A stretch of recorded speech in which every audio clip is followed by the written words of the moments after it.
Welcome back to Monster in My Closet, the podcast where we shine a light on the professional world's darker corners.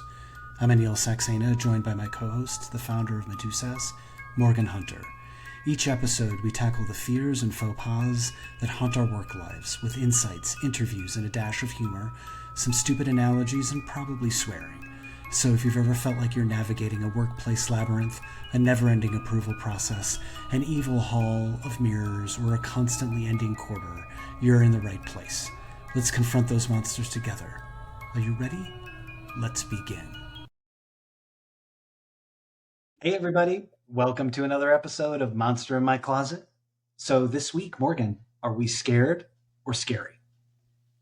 We're scared of facing the truth. Yes, scared of facing the monster in the closet. So in this episode that we're calling, What's the Worst That Could Happen?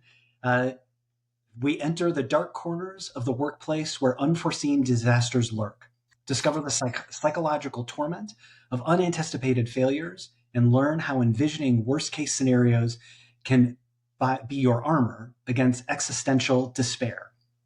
From terrifying tales of unexpected crises to practical strength for mental and emotional fortification, we'll shine a light on your worst business nightmare.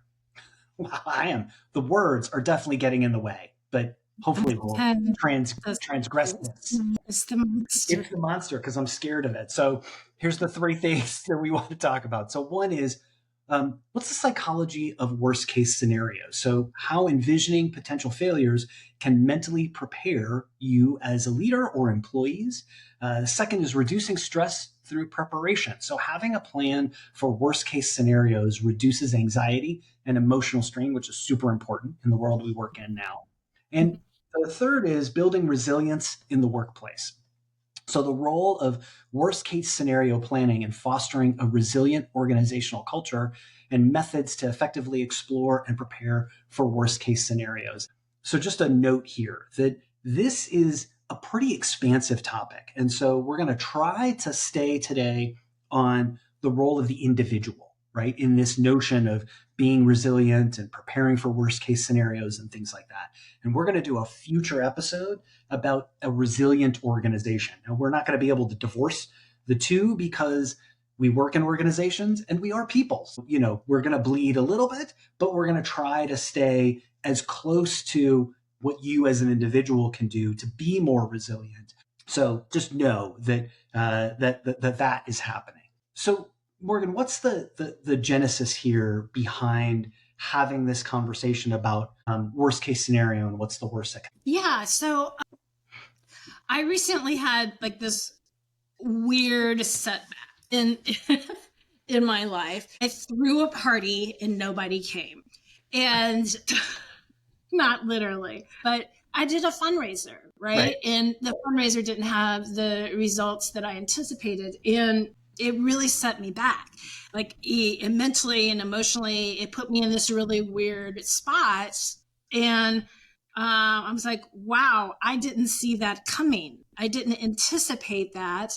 Yeah. And let's talk about that a little bit, because the reality is that I was feeling a lot worse than the situation was, right? Yep. So what? You try something different, right? That's the coaching I would give myself. It's okay. That didn't work. You're going to do this other thing. But I think that my misstep as a leader was not getting my head straight to begin with, that this might not work. We're experimenting here. Yeah. Worst case scenario, if it doesn't work, what are we going to do? We can do A, B, or C. Great. We have a plan, right? And so now you're in the headset that you're experimenting. It may or may not work. We have alternatives that we can try. Yes. Yeah, I just found out that a lot of us run into that, where we set our expectations and don't have something in our back pocket when things go wrong. Yeah. And it's such a powerful thing because if you set your expectations really high and there's only one path that you're kind of taking, and when things don't work, because oftentimes they don't. I mean, the reality is that you may get to the end result that you want, but the way you got there is going to be dramatically different than how you intended it to happen. As I was preparing for this episode, I was thinking about I have this feeling like, you need to moderate your expectations, not to be like Eeyore and there's a rain cloud above you, but I think it's important that you're realistic what the outcome could be or should be. And there's a song by AJR. I don't know what AJR stands for, but they're a group that's kind of popular now, I guess. I don't know. I'm an old man, so don't take my word for it. And there's a song called "Way Less Sad," I think it is, and they talk about keeping your expectations low. And I'm notorious for that. And I think the thing that it helps you do is it puts a lot less pressure on the situation, because you don't have this intention that everything's going to turn out right. You know that there's a likelihood that it won't. So I think it just helps to keep you grounded, helps to keep you sane. I agree with what you're saying, that you do need to keep your expectations low, and mine are just on the ground because you can't fall off the floor. Right? And but there's an interesting thing that when you're an entrepreneur, and I know that you've had your own businesses, part of being a successful entrepreneur is believing that you cannot fail. You gotta, you're your number one fan. You are going to be king or queen of the universe. You got this. Yep. You go, right? So that's, I think, the thing that I have difficulty balancing as an entrepreneur, right?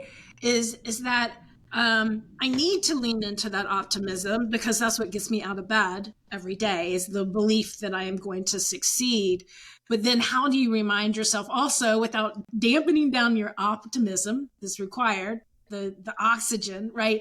With that reality. And I think that it has to be systematized almost. Every exercise, when you're going to do something big, you're having your go big or go home moment, I think you need to say, what's the worst that could happen here? Okay. Yeah. It doesn't have to be a big belabored exercise. It's just simple. Hey, we don't raise the money that we expected to raise. Then what? Okay, we have these 3 other options. Great. We're all on the same page. Now, heads down. Let's go do this kind of thing. Yeah. But just that little acknowledgement is it's okay, because when this fails, it's not really the end of the world. It's just, it didn't work. Let's move on to the next thing. And I like what you're saying about this notion of balance, right? Because the fact that I have low expectations of a thing or things doesn't mean I'm not optimistic, right? I think at the end of the day, it's this notion that I know that I'm going to make something happen. I'm going to be successful. We're going to get over this obstacle. It's just how we're going to get there. It may not look like how I thought it was going to look like. When at the place that I work now, where you used to work, there was an effort where we were trying to put out this training package that was this big initiative. It took a while, and it was hard, and there were a lot of stupid obstacles that got in the way, but we launched it, and it's something that's selling, and it's something that's making a profit. Is it perfect? No. Is it exactly the way that I would have wanted it when I had thought about it in my head? No. But it is out there, and we are honing it all the time. And so I think that's the thing that is important to remember, is that you can get the outcome that you want to achieve. It's just that it might look a little different at the end of the day. And so I think that, to me, is that whole notion of anticipating the worst and reducing your anxiety. In your opinion, and based on the research that you've done in your experience, how do you feel like anticipating worst case scenarios impacts mental and emotional health in the workplace? What does that do? I think it's a real stress reliever. I think so. I started this "what's the worst that can happen" kind of thing when my daughter was a teenager, and There's a lot of energy and emotion when you're a teenager, and she would get very upset about things, as teenagers do, right? And I'd sit down and go, okay, what's the worst that can happen here, right? Well, I don't know. I missed this thing. And then what? Well, there's no other what. So the worst thing that happens, you miss it. You're not dead. Your life is substantially as similar as it was today. So there's no real stakes at the end of it. So that's the purpose of the worst case scenario. So maybe if you're a manager and you have someone who's going to be giving a big presentation, this is their big day in front of your manager, right? And you're giving them an opportunity, but now they're stressed out, right? You can have that conversation with the person and say, okay, I understand you're stressed, but what's the worst that can happen? Yeah. Let's walk through that, right? And they may say, I'll get fired, and you can dispel that myth. You're not going to get fired. You might feel uncomfortable, but you're not going to get fired. You can walk through and tamp down that emotion and that stress that people have. So for me, that's the number one thing, knowing that I've understood what the worst case scenario is and I am not at risk fundamentally, right? Then I can move on and just give it my best. As a manager, I feel like that's one of my biggest responsibilities is to kind of help take the pressure off, like release the pressure a little bit, because we put so much pressure on ourselves to perform. There's so many eyes on things nowadays, and with social media and, putting things out on LinkedIn and all that kind of stuff, I think there's a tendency for people to put an undue amount of stress on themselves that gets in the way of them doing and saying things that I think would be really beneficial. I have a friend who I'm actually going to name because this is a good thing that we're saying. His name is Paul Fowler, and he wrote a book that's called Reinventing Resilience. And I'm not going to try to summarize the whole thing, but I think one of the things that he points out is this notion of people who are resilient, who do well in this, what's the worst that can happen, have this notion of staunch realism. So they really understand the reality of the workplace and understand how things get done. And that doesn't necessarily mean that they like it, right? They're not like, yay, I have to, spend 30 hours on Concur putting in receipts because that's the way that, right? Like they're not happy about it all the time. But it's this notion of the worst case or knowing how things really work that is important. So I think that's a really good way to look at things. And then the other thing that you and I have talked about a lot before is this notion of locus of control. Right? So you can have an external locus, like you can believe that the world is kind of controlled by things, by outside forces, and you have little control over what is happening. And that makes you feel a particular way. And I kind of feel like it leads to a lot of victimhood. And then there's the internal locus of control where I'm in control of how things occur. Now, not like I'm in control, I control the weather, or I control, right? Like I can control people's minds or that kind of stuff. Like that's unrealistic. If that's the way that you're thinking, you should probably stop this podcast and go talk to someone. But it is that whole notion of that's what worst case scenario planning to me really does, is it's like, what's within my control, what's without or outside of my control, that I can really be able to kind of help guide what I want to guide. Yeah. I think also on worst case scenario, sometimes the worst case scenarios are high stakes, right? So we're talking about things like, oh, no one's going to die. You're fine. You're get over yourself. You're fine. But there's other stuff where, things happen and you imagine the worst case scenario and it's like, we're going to get sued.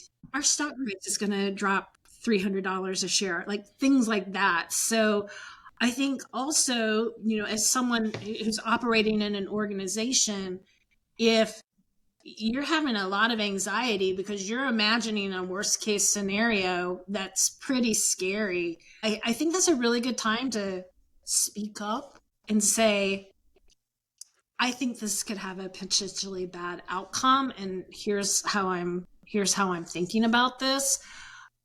Because just because a smart person has an idea doesn't mean that they've thought it all the way through, right? Doesn't mean that they've considered all the possible ramifications. Some people are just better at figuring out what the end result's going to be through process, procedural thinking, than others. So do speak up. Yeah. If you think something horrible is going to happen, do Well, say something. and I think that that's actually a good way to relieve stress. Is it, if when somebody brings something up, if your immediate reaction is like, "Holy shit, that sounds hard or horrible," you need, like, after you take a deep breath. I think it's important to say something and ask questions, and I think that's part of, as a leader, or as a team member, that's the kind of culture you want to create, is that it's okay, say the baby's ugly, or to say that the emperor has no clothes, or whatever the analogy is you want to use, because oftentimes what is behind, in my opinion, the that worst case scenario, is that you have a concern, you have a fear that isn't expressed. And so, right, like, it's sort of that the thing that you were talking about with your daughter, right? We did the same thing. Oftentimes it was like, well, what if they say no? Like, okay, well, then they say no, right? Like, and then you ask somebody else.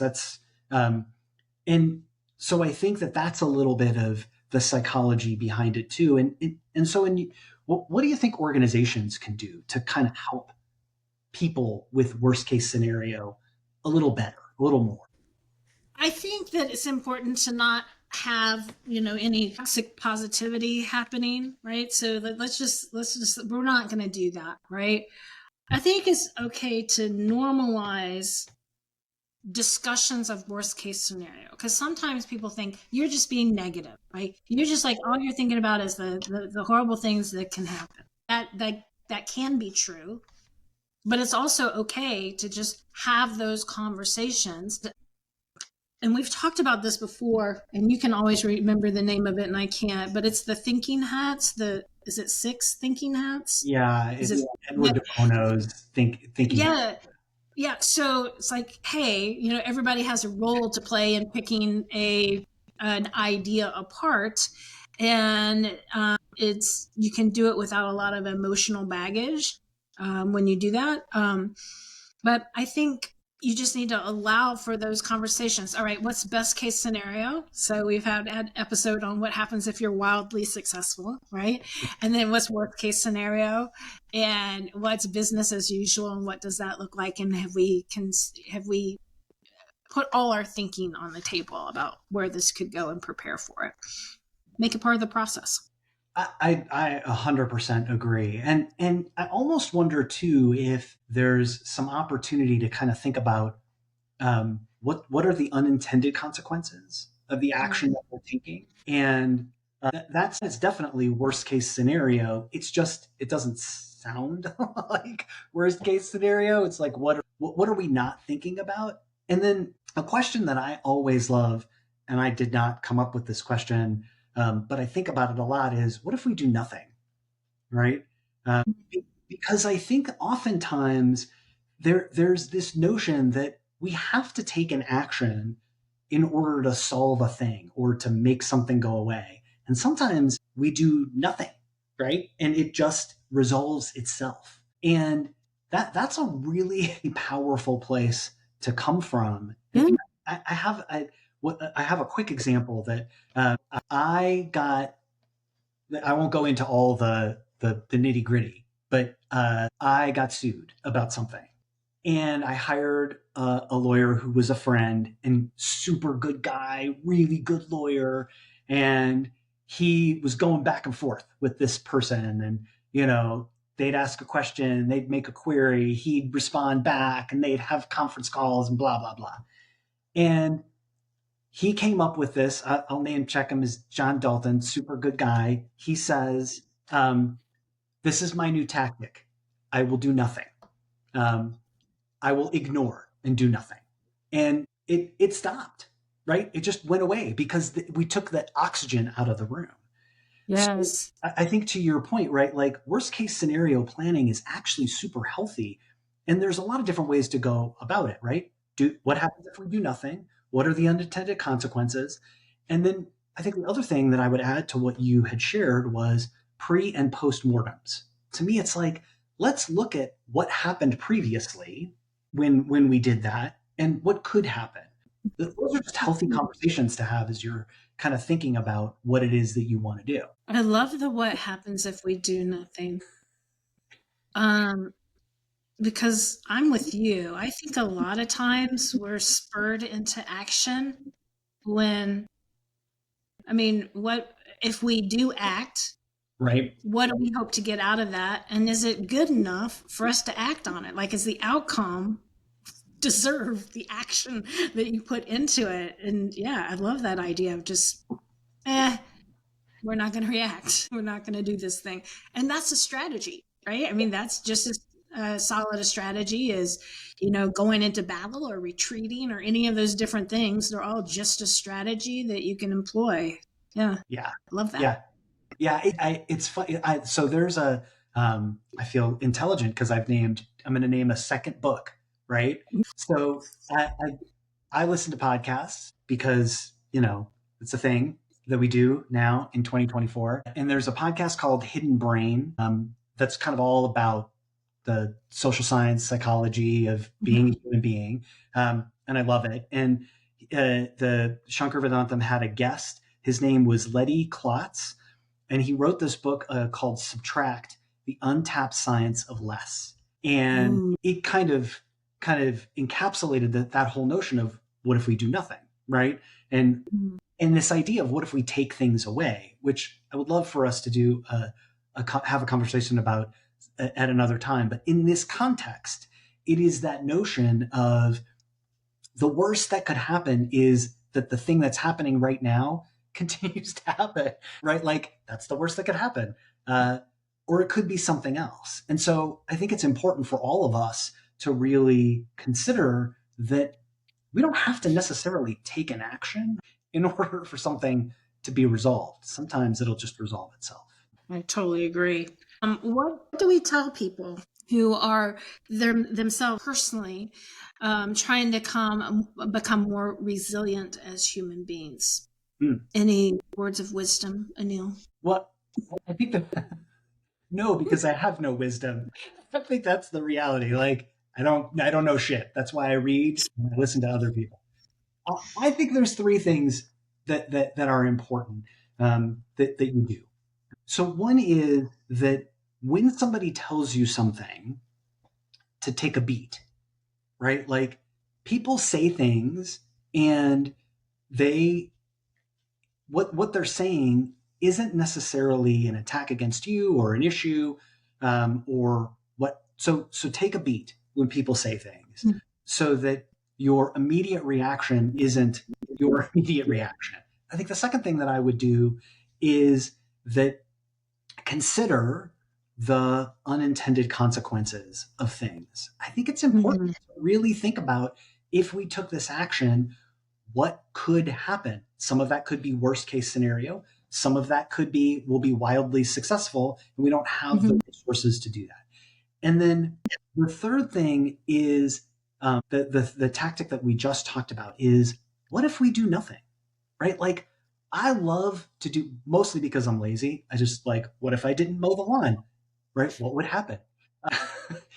But I think that those three tactics to me are a good framework to just kind of give you some, a mental model to begin to kind of let the steam like out of the pressure cooker so that it's not as, it's not as hard, right? And then you can take action based on what's happening. What about you? Anything you'd add to that or Do you wildly disagree with my dad? No. I think that, you could like really boil this down into some tiny, tiny bites. So let's say you get an email at 4 o'clock on a Friday and you're supposed to be going out for your anniversary or whatever. So I think even at the smallest activity level, you can be asking yourself, what is the worst case scenario if I don't answer this email? If it'll be there Monday morning, then go enjoy your anniversary or whatever, right? So I think sometimes we put way more importance and urgency on things than is necessary because we want to respond and we want to be seen as that person. But yeah, I think even on the smallest tasks, you can be asking yourself, does this have to be done right this second or at all? In the case of do nothing, and have an honest conversation with yourself about that. It's so powerful, that notion of taking it in small chunks, right? Because one thing doesn't necessarily lead to another. I think that's although the Fix 80s band would say that one thing does lead to another, but it doesn't have to.